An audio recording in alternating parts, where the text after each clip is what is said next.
A walk in the woods can be enriching for the body, mind, and soul. In the Cherokee National Forest in Tennessee, many of the people who enjoy these lands are also working hard to protect them. They're urging Congress to designate thousands of acres a wilderness area so it can stay wild forever. Gary Stryker has our story. Ready for a hike? Let's go.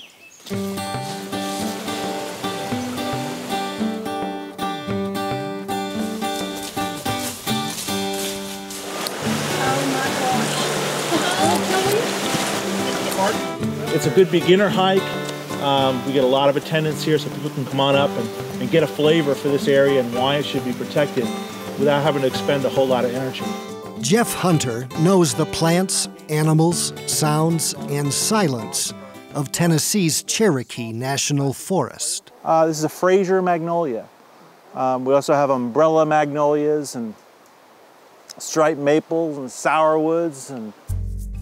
On this autumn day, he's leading hikers on the Brookshire Creek Trail. This is a sassafras tree. The way the limbs come out, it's got real character. The former telecommunications executive now heads the Tennessee Wilderness Campaign.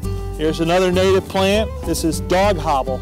You know, whether it's amphibians or mammals or wildflowers or tree species or fishes, the array of diversity here in the southern Appalachian Forest is just astounding. Hunter wants to make sure nearly 20,000 acres in this region will be protected forever. Because our national forests, unlike our national parks, can be logged and developed. Wilderness, however, is the highest form of protection for our public lands. The Tennessee Wilderness Act of 2011 would protect this land in the Cherokee National Forest. If passed, visitors could continue to hike, birdwatch, fish, hunt, camp, and ride horses here. And there is no funding required for this protection. How you doing? Good. Different hikers get different inspiration from this forest. Janice Wilkie is an artist.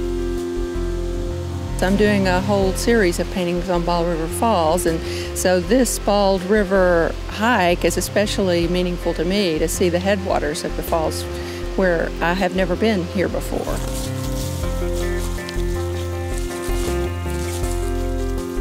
Woodworker Rudd Montgomery says he gets ideas for the chairs and tables he creates just by watching how trees grow in this wilderness.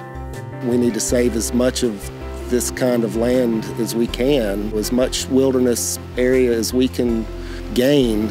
It'll be there for a lifetime and for our kids and grandkids to be able to experience it. Ready? Yep.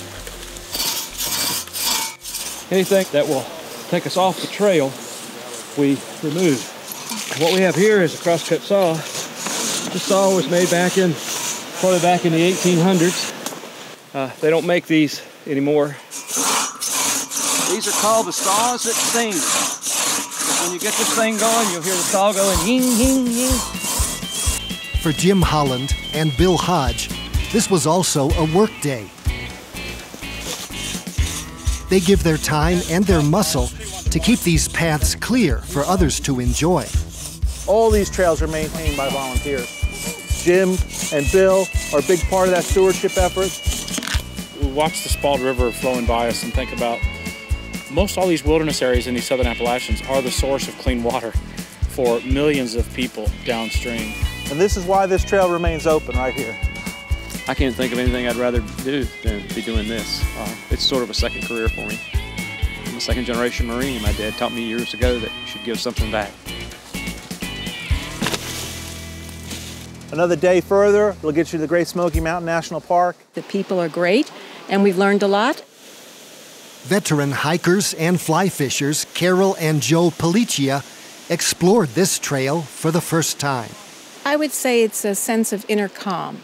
You know, some people like to meditate, those type of things. For me, a walk in the woods does the same thing, and then it lasts and lasts. things are changing too fast. And we need to take time and step back a little bit and, do some work to hold on to some of this wild stuff. Wilderness protection has historically had bipartisan support. Tennessee's 2 Republican senators introduced the current bill, which is also supported by the U.S. Forest Service. We take a big tent approach. There's so many different values that come into play, whether they're faith values, whether they're sportsman values, recreation values, folks who are concerned about clean water, clean air. There you go. Thank you very much. Many local businesses get a boost from visitors to the forest. Kelly Foss owns a deli and general store. Most everybody is here for either biking or camping, a lot of campers, motorcycles. People love the wilderness and they come up here and vacation. A lot of vacationers from all over the world, we get them. Hunter has guided hundreds of visitors through these woods. He says it usually takes just one trip for most folks to grasp how valuable this resource is. Take them out here, let them fall in love with the place, let them see the light through the trees. It's an easy sell. How did the shrub known as dog hobble, found in Tennessee, get its name?